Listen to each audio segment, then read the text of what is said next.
అంటే మన fire accidents నాంపల్లిలో station రోడ్లో మన 29 మన పోయిన శనివారం అయింది. దాంట్లో 5గురు చనిపోవడం జరిగింది. ఇట్లా మనకి ప్రతినిత్యం కూడా మనకి చాలామంది ఇట్లా ఫైర్ యాక్సిడెంట్స్లో వాళ్ళ కుటుంబాలు కానీ లేకపోతే అక్కడ పనిచేసేవారు కానీ వాళ్ళు చిక్కుకొని వాళ్ళు అక్కడ చనిపోయిన పరిస్థితులు మనం నిత్యంగా చూస్తున్నాం. దీనన్నిటికీ కారణం ఒకటే, అక్కడ ఏమవుతుందంటే స్టోరేజ్ మెటీరియల్ అంతా కూడా ఉంటుంది. ఫైర్ సేఫ్టీకి సంబంధించిన ఎటువంటి పర్మిషన్స్ కానీ ఫైర్ సేఫ్టీకి సంబంధించిన ఎటువంటి ప్రోటోకాల్స్ కానీ వీళ్ళు పాటించకుండా దానికి ఎటువంటి వాళ్ళు దానికి సేఫ్టీకి సంబంధించినటువంటి ఏ మెకానిజం కూడా లేదు. తప్పించుకోవాలంటే కనుక స్టేర్స్ కూడా మీరు చూశారు మొత్తం ప్యాక్ చేసి ఉన్నాయి. మొత్తం పార్సిల్స్ అయిన బట్టల పార్సిల్స్ పెట్టున్నాయి. అది అంటుకున్నదంటే కనుక ఈ బట్టలు అనేది చాలా ఇన్ఫ్లేమబుల్ మెటీరియల్, అంటే ఇమ్మీడియట్గా అంటుకుంటుంది అనమాట. లైక్ నిన్న చూసాం కుర్చీలు అంటుకున్నాయి మన నాంపల్లి. అట్లానే ఇంతకుముందు ఏది మనం జియాగూడలో చూస్తే 3 సజీవదానం అయిపోయారు. అక్కడ పరుపులు మన మ్యాట్రెస్లు ఇవన్నీ తయారు చేస్తున్నారు. అంటే ఇవన్నీ ఇన్ఫ్లేమబుల్ మెటీరియల్ అనమాట.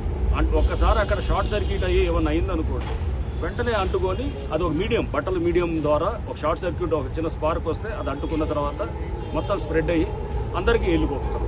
దీంట్లో పనిచేసే వాళ్ళు బయటకు వచ్చే పరిస్థితి లేదు. ఇప్పుడు ఎవరన్నా లోపల పొరపాటున యాక్సిడెంట్ అయిందంటే అంతా దైవాధీనం అనమాట, ఏం లేదు. మొత్తం దేవుడి మీద వదిలేసి మనం ఏం అవ్వదులే అనుకునే దీంట్లో ఉన్నాం. కానీ అయితే మటుకు మళ్ళీ ఇంక చేసేది ఏం లేదు. ఈ పరిస్థితులు ఇక్కడ కనబడుతున్నాయి. ఈ బిల్డింగ్లో మొత్తం నీరూస్ రోడ్ నెంబర్ 36 జూబ్లీహిల్స్లో. సో ఇది ఈ షోరూమ్కి సంబంధించినటువంటి పైన అనాథరైజ్డ్ ఉంది, మొత్తం స్టోరేజ్ ఉంది, అన్ని ఫ్లోర్స్లో స్టోరేజ్ ఉంది. స్టేర్స్ అన్ని కూడా మొత్తం బ్లాక్ చేశారు. అండ్ లిఫ్ట్ ఉన్నది, ఆ స్టేర్స్ ఏదైతే ఉన్నదో ఒకటే స్టేర్స్ ఉన్నది, అది కూడా మొత్తం బ్లాక్ అయింది. లిఫ్ట్ న్యాచురల్గా ఫైర్ ఎక్స్టింగ్విషర్స్ ఉన్నాయి, అది ఓన్లీ కొన్ని ఫ్లోర్లో ఉన్నాయి. అసలు యాక్చువల్గా ప్యాక్ చేసినటువంటి అక్కడ ఫైర్ ఎక్స్టింగ్విషర్ లేదు. ఏదైతే కనుక వీళ్ళు ఫైర్ సేఫ్టీ తీసుకోవాల్సింది అది లేదు.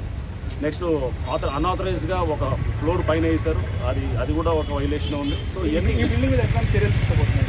తప్పకుండా అండి. దీని మీద ఇప్పుడు జిహెచ్ఎంసీ వాళ్ళు కూడా వచ్చారు. మేమంతా కలిసి GHMC, fire department, electricity department, అంటే మన TGSPDCL వాళ్ళు ఉన్నారు, హైడ్రా వాళ్ళు ఉన్నారు. అందరం కలిసి మేము నిన్న సమన్వయంతో అందరం కూడా అనుకోవడం కూడా జరిగింది. ఇప్పుడు జిహెచ్ఎంసీ చట్టం కింద దాన్ని సీజ్ చేయడం కూడా జరుగుతుంది. సీజ్ చేసి దానికి పవర్ డిస్కనెక్ట్ చేయడం. పవర్ డిస్కనెక్ట్ ఎందుకు చేస్తున్నామంటే అది ఇమీడియట్గా అది లేకపోతే స్పార్క్లో లేదా ఏదైనా ఈరోజు సాయంత్రం అవ్వచ్చు. ఇప్పుడు మీరు అనొచ్చు నోటీసులు ఇవ్వకుండా ఎలా చేశారు. నిన్న పేపర్లో చెప్పిన అందరికీ కూడా ఇప్పుడు నోటీస్ ఇస్తే ఈరోజు సాయంత్రం అయిందనుకోండి యాక్సిడెంట్, లేదా రేపు పొద్దున అయిందనుకోండి, దానికి బాధ్యుడు ఎవరు? సో అందుకోసం అది ఆల్రెడీ చెప్పాము. వీళ్ళందరూ కూడా అది పాటించాల్సిన లీగల్గా పాటించాల్సిన దానికి చూస్తే కనుక ఇక్కడ ఎటువంటి జాగ్రత్తలు తీసుకున్నట్టయితే అనిపించలేదు. హైదరాబాద్ నగర వ్యాప్తంగా ఇప్పుడు మీరు చెప్తున్న ఈ ఫైర్ సేఫ్టీ తనిఖీలు సో ఎన్ని రోజులు జరుగుతాయి? నిరంతరం ఉంటుందా లేకపోతే ఒకసారి చెక్ చేసి వదిలేస్తారు? ఎట్లుంటుంది? అంటే తప్పకుండా అండి, కొన్ని మనం చెక్ చేస్తుంటాము, చెక్ చేసి సీజ్ చేస్తుంటాము. గతంలో చెకింగ్ చేసి నోటీసులు ఇచ్చారు. నోటీసులు ఇచ్చి అప్పుడు ఇది చూస్తే కొన్ని సంవత్సరాల క్రితం. ఇప్పుడు మేము ఖచ్చితంగా సీజ్ చేస్తాం. సీజ్ చేసి దానికి ఒక పంచనామా తయారు చేస్తాము, ఒక ప్రొసీడింగ్స్ తయారు చేస్తాము. రేపు వీళ్ళు ఏమన్నా అగ్రీవ్డ్ పార్టీ ఉంటే కనుక వాళ్ళు కోర్టుకు వెళ్ళటం జరుగుతుంది. కోర్టుకు వెళ్ళి కోర్టులో తప్పకుండా మా కేసెస్ మేము ప్రజెంట్ చేస్తాము, వాళ్ళు కూడా వాళ్ళ కేసెస్ ప్రజెంట్ చేస్తారు. సో కోర్టు డెసిషన్ బట్టి కూడా తర్వాత ఫర్దర్ యాక్షన్స్ కూడా ఉంటాయి.